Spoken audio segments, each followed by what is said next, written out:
People often ask me which bit of the Sahara archaeologists choose to dig up. Why they choose to dig up one dune rather than another. Well, the answer is that some dunes are covered in magical things. They're a little darker than the normal sand dunes because they have lots of bits of pottery on them. Like this here, you see, it's studded with things that people have made. Look, this piece of pottery here with its ribbing tells you that it's Roman. In fact, you also know that this is actually a Roman wine jar. Handles are fairly common. This would have fitted on a similar jar, you see, a bit higher up. Then you'd have had another handle at the bottom, sort of like that sort of thing, and you'd have poured out your Italian wine here in the middle of the Sahara in your villa. I think these probably quite rich people here. They drank their wine out of the finest bits of Syrian glass. Look at that, brought here all the way from Syria, the glassworks of Damascus. Actually, plates with stamped decoration on them. Perhaps they came from Italy. Lovely bits of faience. The Romans too took up the Egyptian faience, blue like the Egyptian sky. They loved it for table decorations, putting their dates and pomegranates and things like that in. Look at that, as light as a feather. Desiccated by the desert air after thousands of years. A piece of a Roman comb. You can almost see the matron's white hairs gathered up around it. So you can see that really these little crusty hills here are like time capsules, and inside are ancient people's lives, everything they ever had. And this place, in fact, is a very special place because here, quite close to here, the oldest bits of the New Testament in the world have been found. In towns, you can see that when you excavate them, look just like this one.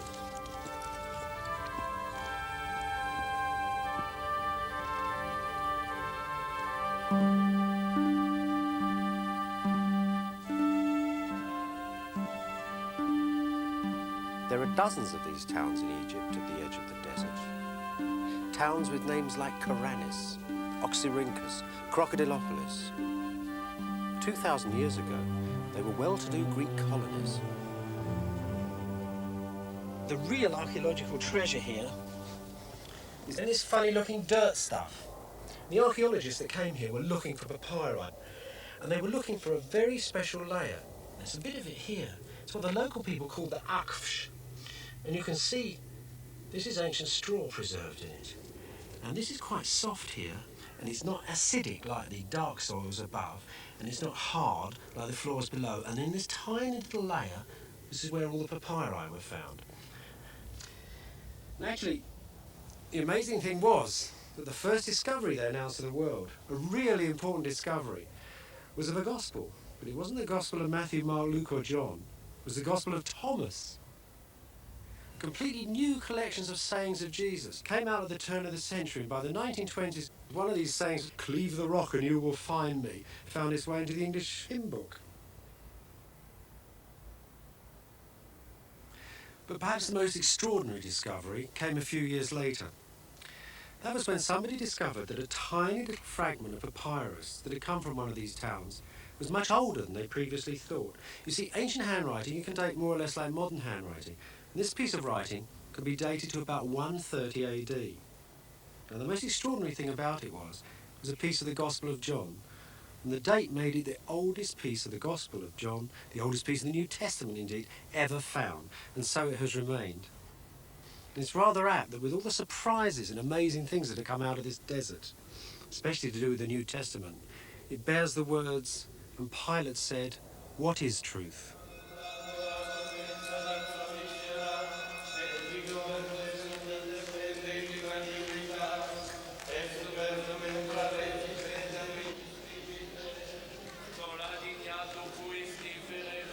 Well, I don't know what Pontius Pilate thought about truth, but I do know that when I visit the Church of the Holy Sepulchre at Jerusalem, that whole question of truth is the first thing that pops into my mind.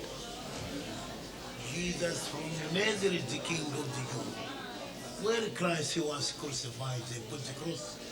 There is a hole where the cross was stood. You can feel it. You can put your hand. Go inside. De Nazaret, el rey de los judíos. According to the New Testament, two things happened when Jesus died. Immediately he died, an earthquake happened. And then a crack was created in the rock. And over there, we can see today the original crack in the rock. In the original rock, the old marble covers today. This was to be his mother and Mary Magdalene? Yeah, Virgin Mary and Mary Magdalene. Gorgeous. On your right-hand side, you can see the tomb of Christ. Also, you can see a small altar. This altar represents the rolling stone that used to block the entrance to the tomb.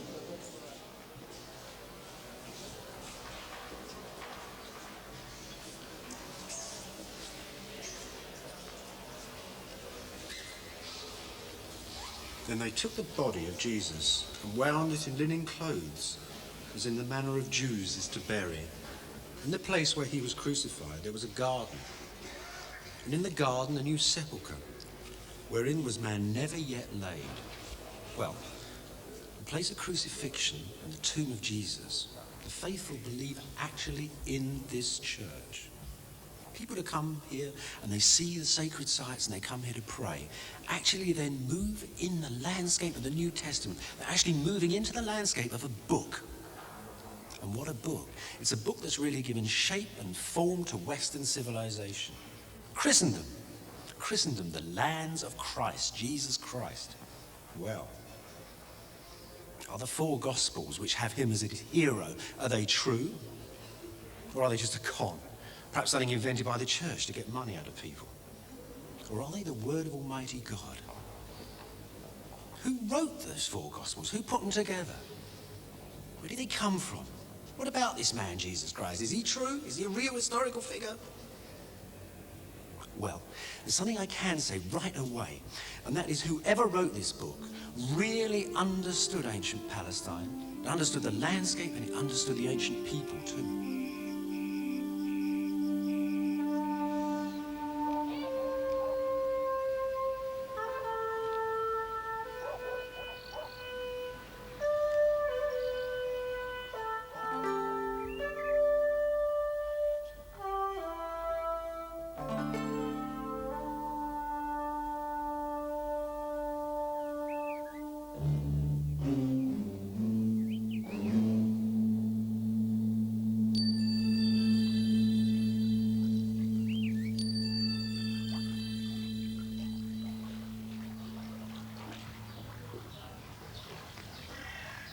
When you come to Galilee, you quickly realise that the people who wrote the Gospels really knew this area. They knew its landscape, they knew its plants, they knew its crops. And their Jesus, the Jesus they describe, was a countryman from here too, a real countryman. When he talks about the lilies of the field, that's the poppies and the little daisies that grow around Galilee. When he talks about the lilies of the field, he compares them with great Solomon, the king of Jerusalem. All his stories are about planting and sowing and the fish from the lake and things like that.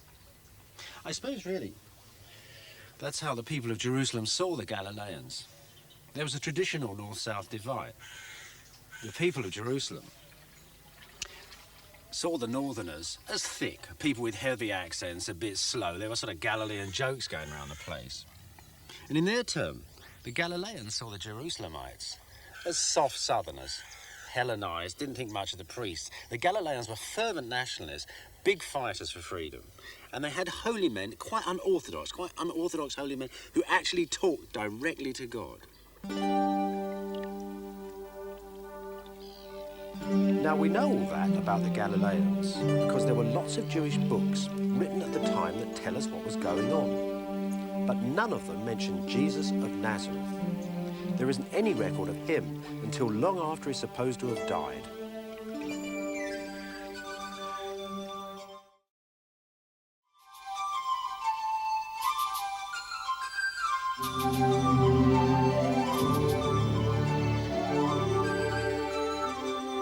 On the other hand, this is a real enough ruin. It's probably the ancient town of Capernaum, and that's as much a part of the New Testament as the lilies of the field and Lake Galilee. Actually, it's an ancient fishing village with a synagogue in the middle. Some of Jesus' disciples were fishermen. Peter lived at Capernaum, the Gospels tell us, and Jesus stayed in his house. No wonder Christian archaeologists have been so keen to dig the place up.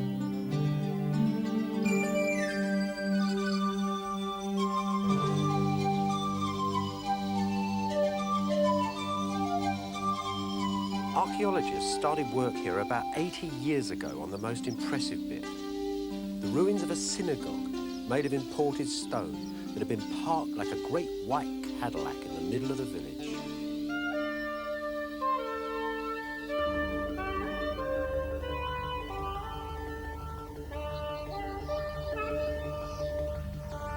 Since those days, a succession of Franciscan archaeologists have worked here. Brother Wendelin, Father Gaudens, and Father Virgilio, all working with great piety and special care. And they found some lovely things.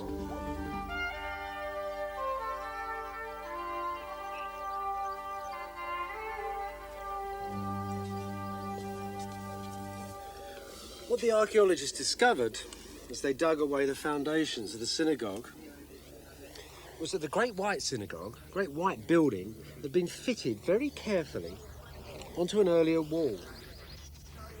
Now this was quite exciting because that synagogue was 2nd century, and it looked from the fragments and things they found in the older wall that it could be 1st century. In other words, it could be from the age of Jesus. Do you remember in the Bible a certain centurion who lived in Capernaum, whose servant Jesus cured with a miracle? Would you remember in that story the elders go to Jesus to ask him to cure their centurion's servant because the centurion has been good to them. He's built their local synagogue. Now, if the archaeology of this wall has been correctly assessed, and if the Gospels are telling us the truth, that could well be the synagogue that the centurion built. And if that's so, it could be that the pavement underneath it and the town that's associated with it is the town of Jesus himself.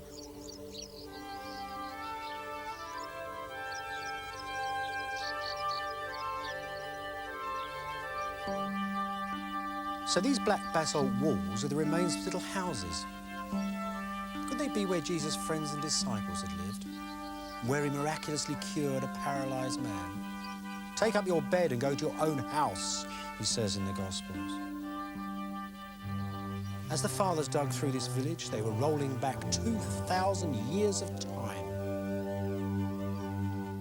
When they started working in this area here, well, they really couldn't have believed their luck, I expect, because they came across something very unusual for such a simple site. They came across these huge octagonal walls, one inside the other. Now, from the pottery, they knew that these were 4th or 5th century. And from the shape of the walls themselves, they knew they'd come across the foundations of an early church. They carried on working, and in the middle of that, it is now under that tin roof over there, they found a yet earlier church. It was about 100 years earlier, they thought, and the walls had been very beautifully plastered.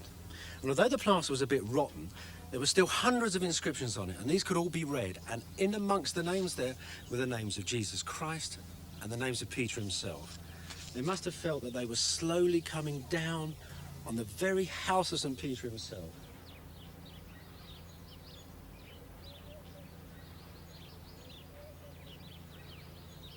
As the Franciscans dug up the earth floor, the centre of the house, they found fragments of things that when they glued them together looked like this. It's a little pottery lamp, and the interesting thing about it is that unlike all other ancient pottery lamps, it's been made on a potter's wheel. Look, you can see that lovely round shape, a spinning little shape there where it's spun on the wheel. And a little bit where the wick comes out, we can still see, and this one, it's got soot on it, is stuck on afterwards. Now these lamps were only made in a very special time. They were made really in the time of King Herod. And when Jerusalem was destroyed in 70 AD, they absolutely stopped. So these lamps are almost contemporary with Jesus Christ himself. They didn't find much else in the house. There was absolutely no domestic pottery. Even though this had been a kitchen or a family room, there was no domestic pottery. It was a couple of fish hooks. Were they the fish hooks of St. Peter? Who knows? The walls were perfectly plastered, which was unique in the whole house, and they'd been plastered and painted many, many times. And that was unique in the whole village. Now, they had found a house of the right period, and they'd found special care and attention and special cleanliness inside the room. But could it be the House of St. Peter? Well, the friars had no doubt. They actually entitled their archaeological publication The House of St. Peter.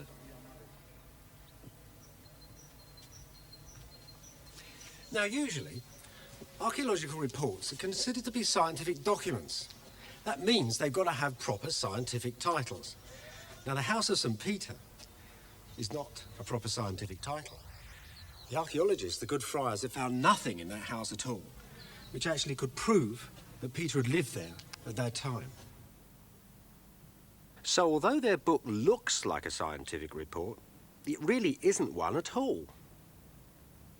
And all the other archaeologists that worked in the Holy Land told them so too.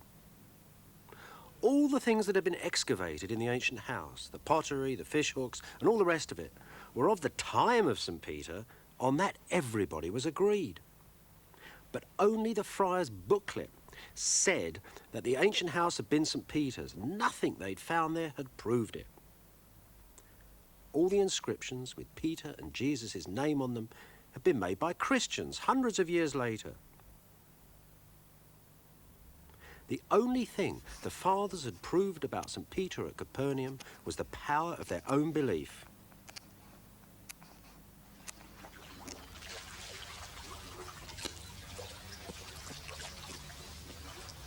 You know, the story of Jesus in Capernaum, the way history and the Gospels seem to move closer and closer together, and suddenly at the last moment seem to pull apart.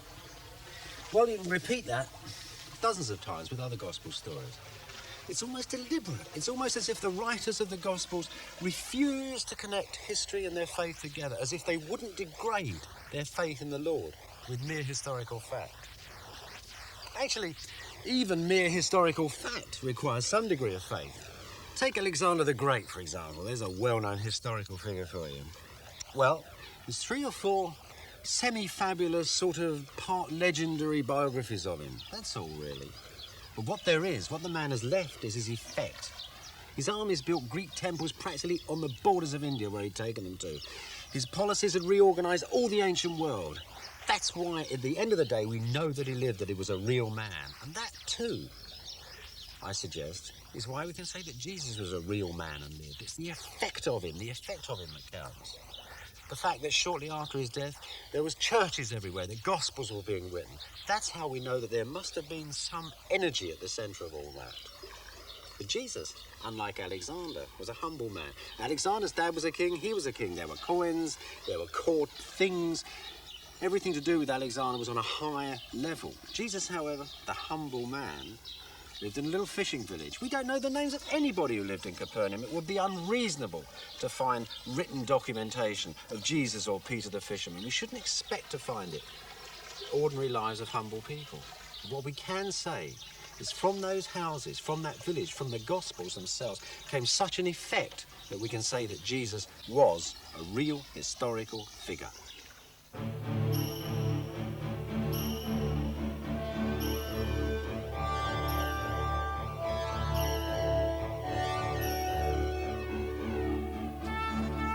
If we say that Jesus really lived, then at last we could begin to fit him into the history of his own times.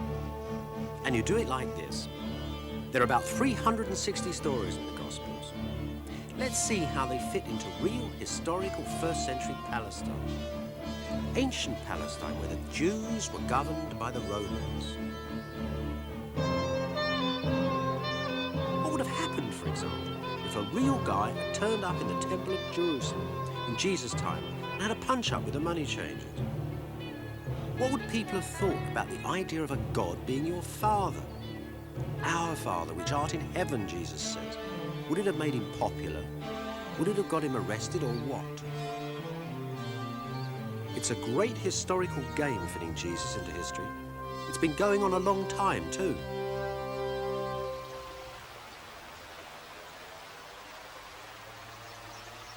The trouble is that the Gospels tell us that the length of time from Jesus' baptism in the River Jordan to his crucifixion in Jerusalem, the span of his entire career on earth, was just 3 years. And that's a very small period of time in ancient history. there's not much to go on. I think at the end of the day, you can say now that historians have a little sort of set of rules that you can say about Jesus that are true historical facts about him. It's based on a lot of scrupulous research about the Roman Empire and the accuracy of the Gospels and how the words in the Gospels themselves deal with certain civil and civic facts.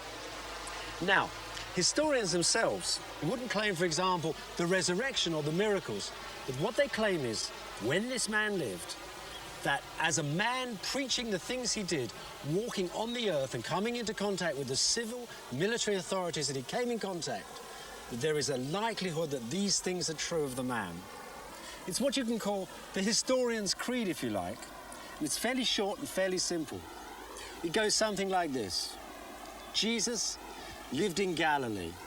He preached, he healed, he had followers, he came to Jerusalem, he argued with the temple authorities, and he was crucified by the Romans. And that, they would tell you, is what you can know about this unknowable man.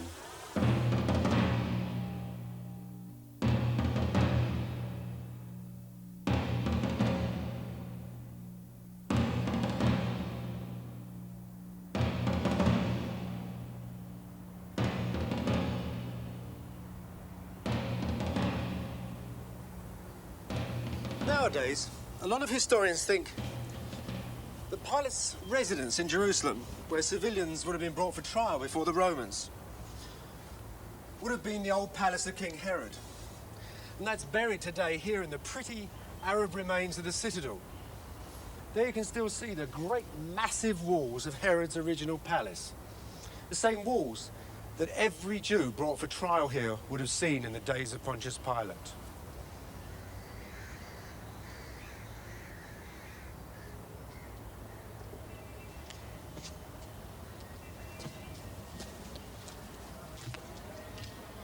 It's very strange that exactly at the moment when you could expect to find Jesus entering history, when the very Son of God, the Gospel writer's Son of God, is on trial for his life before a Roman civil court, it's very strange that at that moment, when you should be closest to him, when faith and civil law almost seem to meet, that the figure seems to dissolve.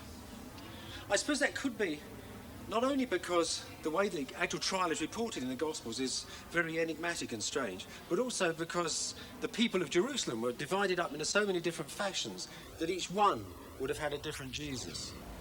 Just think of some of the people around in Jerusalem. They were Jesus' own disciples. Now, he was to them the Messiah, sent to redeem the world. There were zealots, religious fundamentalists, and they were looking for a Messiah too, but a military one to kick the Romans out. Then there were the Jerusalem priests, who knew a lot about Jesus. He was a man who'd been preaching that you didn't need to go to their temple, you didn't need to offer in their temple to achieve redemption. He then was attacking their authority and their meal tickets. They'd have been very pleased to see him in trouble with the Romans. For Pilate, of course, the man in front of him, well, lonely and strange as he was another Messiah. He'd already crucified several and would crucify several more. It really didn't matter much to him at all. So think of all those people who wanted Jesus dead or martyred or going up to heaven or something. And those are just some of the opinions that would have surrounded Jesus as he was led out to execution. And that's just a reconstruction of events based on a mixture of the gospel stories and the tough political realities of the day.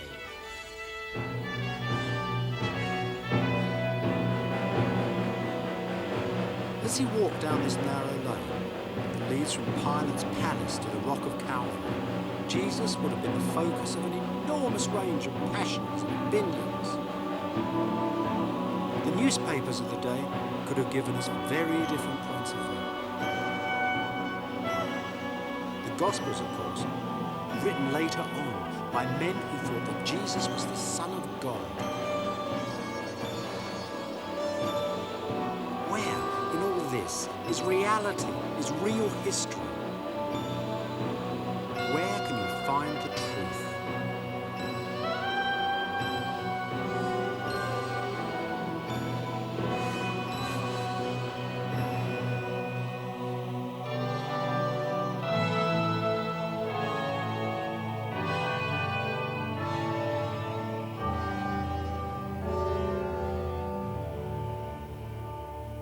Christ, hanging here on his cross upon the rock of Calvary, has moved right out of earthly realities. He's moved from fact to faith. He hangs in the future, in the present, in the past. And all around the silent figure, men have made so many choices, seen him in so many different ways. And we only know of the man from the Gospels, and they were written generations after he'd been crucified and buried.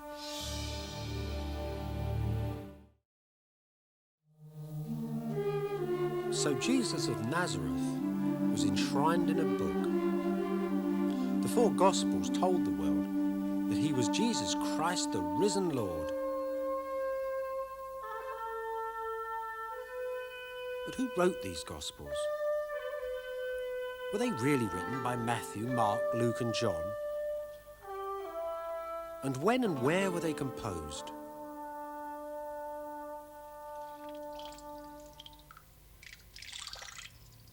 One of the very oldest traditions of the Christian Church tells us that St. Mark took water from this spring, and that he used the water to mix the ink to write his Gospel, and that he wrote his Gospel here to the dictation of St. Peter the fisherman. This old cave is cut in the cliffs high above the site of ancient Antioch, right at the tip of modern Turkey.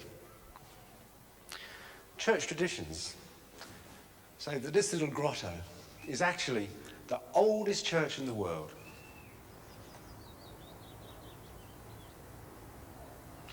You know, in the time of Christ, along with Rome and Alexandria in Egypt, this city, Antioch, was the greatest city in the world. And what a city it was, what a reputation it had. This is where Antony brought Cleopatra for their sort of a honeymoon. Also had a very large Jewish population. After all, Palestine, Jerusalem, is not too far down the coast from here. So when the book of Acts says that when the first Christians in Jerusalem were persecuted, as Jews, it wouldn't be surprising that they upped their sticks and came here and joined the Jewish community. Church tradition again tells us that in Antioch, Christians were first called Christians. That is, not the followers of Jesus or some other thing.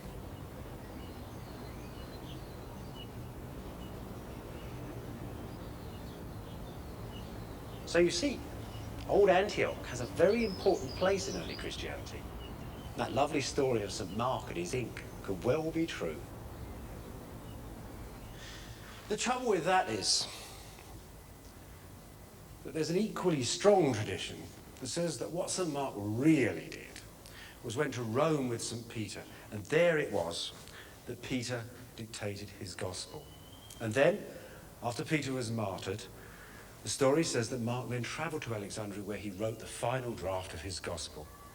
So, for every single tradition, and strong tradition, there's an equally strong contradictory one about who wrote these Gospels. Add all those contradictory traditions together, though, and what you soon see is Christianity spreading very quickly through the Roman Empire. Churches sprung up like mushrooms at Antioch, and cities like Smyrna in Asia Minor, Alexandria in Egypt, Corinth in Greece, and great Rome itself. The Gospels were made in this period. They may have been written in one country, edited in another, and copied out and published somewhere else. For Christianity had become completely international. Seems to me that what you can really say about the Gospels and their writing goes something like this. For one thing, the first Christian preachers, Jesus, the Apostles, St. Paul, didn't write much at all. They were preachers. Jesus only wrote one word that we know of. The Gospels tell us he wrote it on sand. St. Paul only wrote his epistles when he couldn't actually turn up at the church in person. This was a faith that was being spread by the power and passion of the word itself. And it wasn't then until that generation of preachers that was spreading the faith right round the Mediterranean, right through North Africa into Italy, Greece, all over the place. It wasn't until that generation had actually started to die the church decided that it would write the stuff down, because these people were preaching the sayings of Jesus, anecdotes about his life, where he was born. And there was a sort of considerable body of this that obviously built up. And then, in this period when the old men had started to die, the church, as one church historian said, actually suffered a loss of nerve. That was that the power of those first words was going to be diminished. So they caught it in print and put it on the page. So what happens? You have the four Gospels, and I think what they represent is books written down by different churches in different places, perhaps one in Rome, one in Alexandria, one in Antioch perhaps, or Ephesus, Asia Minor somewhere. But churches that had shared this similar body of preaching knowledge, the same sort of sayings and stories of Jesus. And they were eager to compare them too and use one version against the other. So you can't say then that the four Gospels are actually four biographies written down by people trailing along after Jesus and copying his every word. But you can say that they are the most authentic witnesses of that amazing wash of faith that was going right through the Mediterranean.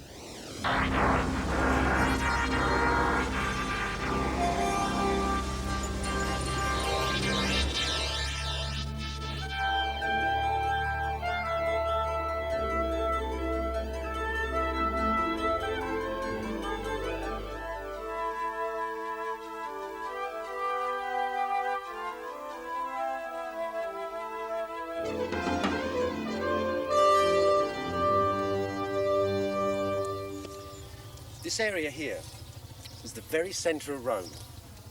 The area that is between the great palaces of the emperors on the hill and the Senate house over there. Roman Senate that controlled the actual empire. This little area in the middle was packed with monuments. Monuments that went back hundreds and hundreds of years. Next to the Senate house was a little round hole. That was called the navel of the universe. Next to that was a golden milestone, and all the Roman roads, the roads that went to the edges of Persia to Scotland, they were all measured from that particular little golden spot. And the touching thing about the middle of this empire, and the thing that's really quite moving when you come here, is actually how small it is. Actually, after all, it started as a marketplace hundreds of years ago. It's a little place where the people of Rome, the little villagers of Rome, could come and flog their cheeses. This was the place, even at the height of empire, where Julius Caesar actually was cremated in that area there. You know, the great speech of Mark Antony, where he roused the Roman populace, that took place here. That was a very little local event between Roman people. So if you were a foreigner then, had something to sell, or religion to offer the world, you would have come here. That's why Peter and Paul came here. They came here to sell the Romans Christianity. It would have been a very difficult job. These Romans were clever people.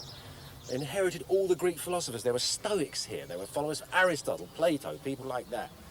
These little Eastern guys turning up, talking about salvation, about the end of the world, about a God full of love, would have passed them by completely. And in fact, it took Christianity hundreds of years to conquer the minds of those sort of people.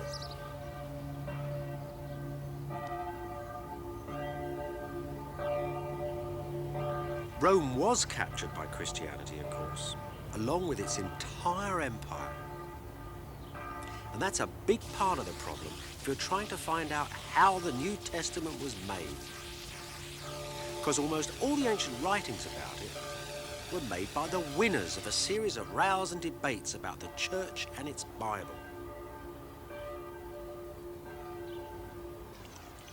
During its first 2 centuries, Christianity was but one of a dozen Eastern faiths in Rome. It was a muddled thing, and so were many of its preachers. And there was no Bible, no single organization called the Church to tell the faithful what to believe. That the Christianity that we know today ever emerged at all was a close-run thing.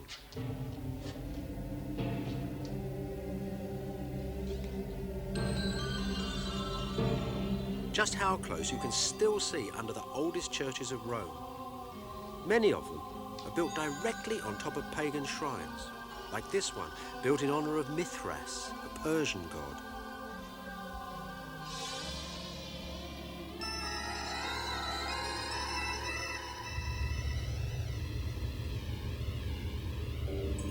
The most evocative of all these Eastern shrines of Rome, where you can really get the feeling of their strange lost world, is a little known basilica that was found just a few years ago, deep under Rome's main railway line.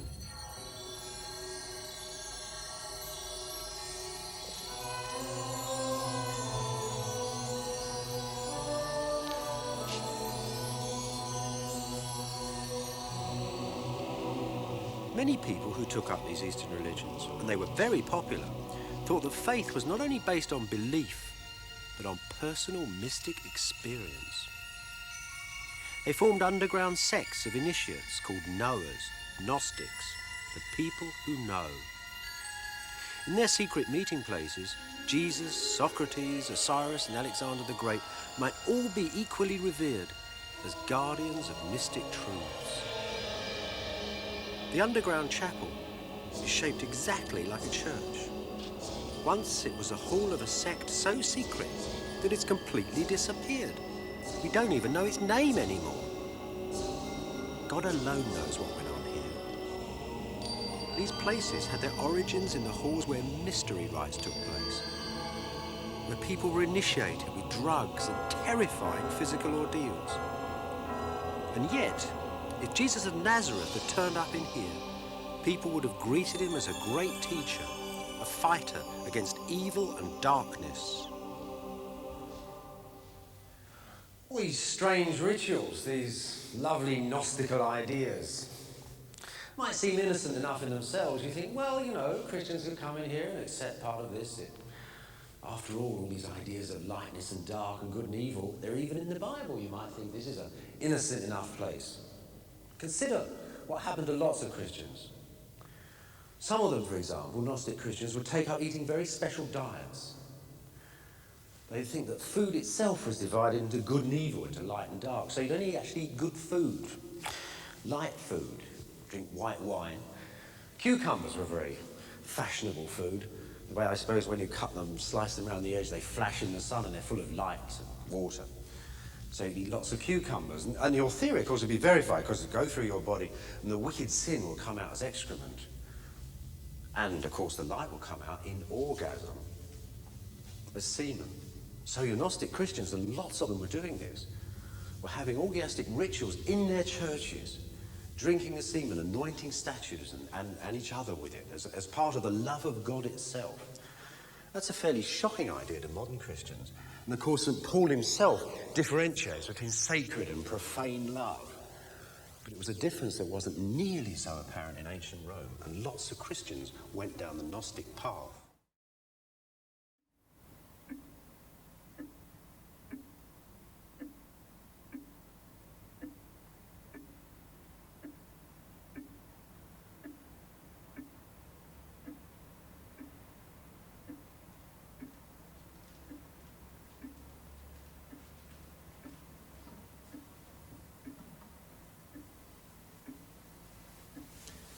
The teachers in these secret sects wrote and wrote and wrote.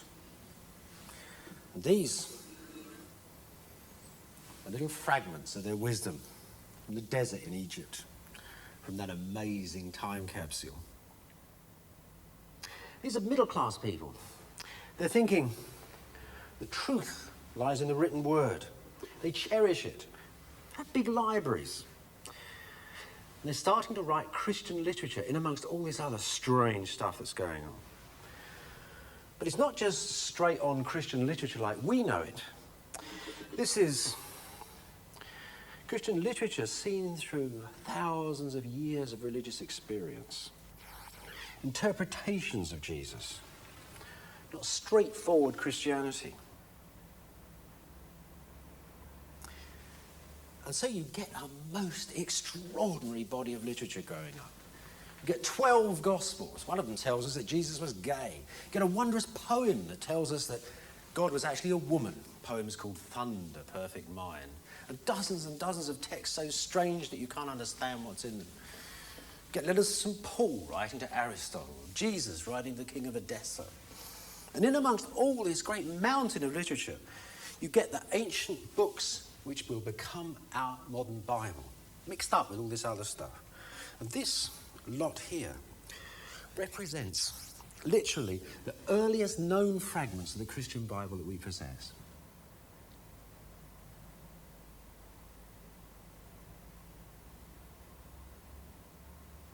These ones were found in a desert monastery. They're preserved in 2 libraries, one in Geneva and here, in the Chester Beatty Library in Dublin, where each sheet is preserved between sheets of glass. So imagine that. This, for example, is the Gospel of Luke. You know that wonderful paragraph where it says, "Consider the lilies of the field," Jesus is talking, "how they grow. Toil not, neither do they spin." Well, just there is the first time you'll ever see that. In our history, this is the first time you can read it.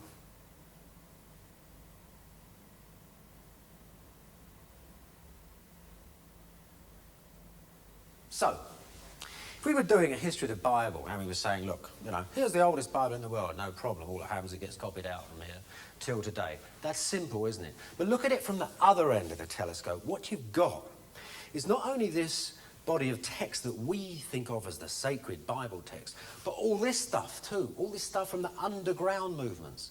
So the big problem in the church, and not only with what we think of as the church, but all sorts of churches all over the world are equally puzzled. These ancient churches thinking, my God, there's all this literature. What of it is sacred and what of it isn't? About AD 170, a Christian who lived in Asia Minor, a man called Marcion, made the first stab at deciding what of all these ancient Christian books would actually go into a proper Bible. Trouble was, Marcion was a Gnostic. He didn't believe Jesus had been born. He thought that he actually sprung from the brain of God, fully grown. And he also thought Jews were the work of the devil, which somewhat limited his choice of books. The Gospel of Luke was chosen. It was the only Gospel which seemed to him to be any good at all. It was cut down to about a quarter of its proper size, and a couple of Paul's letters were thrown in. So Marcion's choice of books was somehow a manifesto of his beliefs. Now, about the same time, in Italy, there was somebody else composing a list of books suitable for a Christian Bible. And that one is actually much bigger than we've got today. So there's quite a little choice going on all over the place. People are making their own choices. But the one that won, the one we have today, doesn't come from the Holy Land or anywhere in the East. It comes from Lyon in the south of France.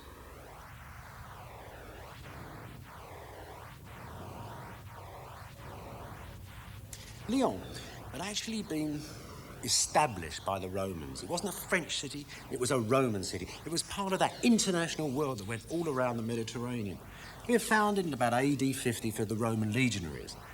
And it was actually full of Greeks from Asia Minor. And there were Christian missionaries too who'd come to the town to convert the local people and the Roman soldiers.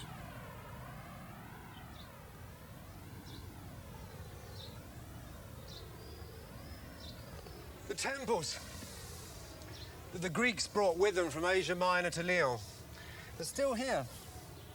These beautiful ruins high above the modern town. Over there is the Temple of Cybele, the great mother goddess of Asia Minor. Over there, of course, a Christian church dedicated to the Virgin Mary, the great mother goddess of the Christian faith. Now, the Christians that came here thought of themselves as rather special people. These were people from Antioch, from Smyrna, from Ephesus. Some of them had been taught by people, they said, who had sat at the feet of John himself. They were very, very close to the source of Christianity. And here they were in Lyon. They kept a very tight connection with their old church, though. They learned the local language, they converted local people, but it was a very Eastern church.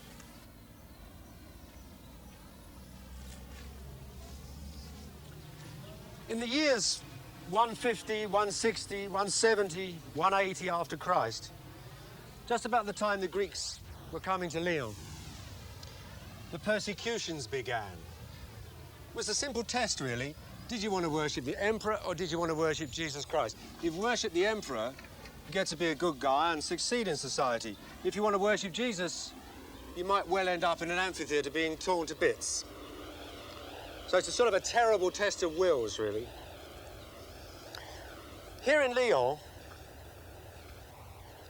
the Greeks were amongst the first to be persecuted. There was a man called Attalus, who came from Pergamum, close to Smyrna. He was a big man. He was very popular in the town. And they led him round in a circle here with a notice on his front. I'm Attalus and I'm a Christian. And that's all Attalus would say, as they heated to red heat an iron chair and sat him in it, and then took him back to the cells and brought him back for 2 successive days until the text says his whole body looked like a wound. And then he died.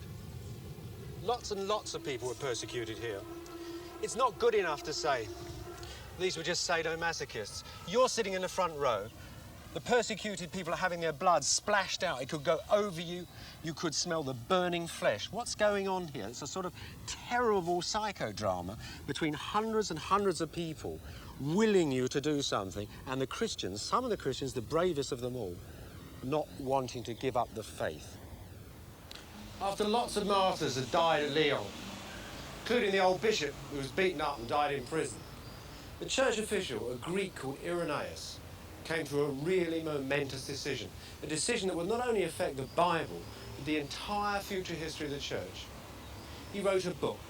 It was the first Catholic book, the first universal book of the Christian church, a theological tome called Against the Heresies. His book was a violent attack on a part of the Christian church. It was as if Irenaeus was saying to the audience in the amphitheatre, this is Christianity, this is what our people are dying for. For the Gnostics were dying in that amphitheatre as bravely as members of his own congregation. Like St. Paul before him, Irenaeus believed that true Christianity was his Christianity. He thought that the Gnostics were holy anarchists. He wanted to show the world an organised and universal church, not a secret sect. Irenaeus never tells us directly of his vision in the book. He argues, he insults, he refutes. Christianity, he says, is not like this, it's not like that. And slowly, through his arguments, you begin to see what it was like for him. And as Irenaeus had come from Asia Minor, the old stamping ground of St. John and St. Paul, part of his vision went back to the days of the first church, almost to Jesus and Jerusalem.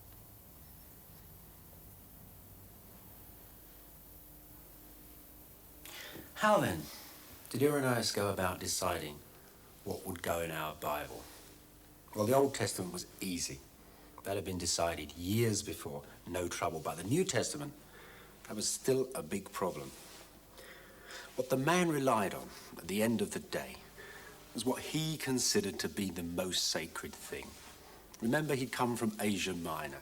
He'd known men in his childhood who had sat at the feet of John. He had a problem, he says once, about the book of Revelations. He could write to a man who he thought had known John himself. The traditions in that part of the church went back through the disciples, even to Jesus. It was a tradition that was a verbal tradition as well as a literary tradition. They knew what was sacred and they knew the heart of the Bible. And this was actually going right through the Mediterranean. Just at the same time the martyrs of Lyon were being killed, martyrs were being killed in North Africa. And when their judges asked them what they were dying for, they said they were dying for the Gospels and the letters of a just man, one Paul. But how many Gospels were there? Well, Irenaeus had no doubt about that at all. He doesn't even begin to defend it on any logical grounds at all. He says there were 4 Gospels. There were 4 Gospels like there were 4 winds, like there were 4 corners of the universe, like the 4 cherubim of Ezekiel's vision. 4 was the order of the universe, and 4 was the heart of his New Testament.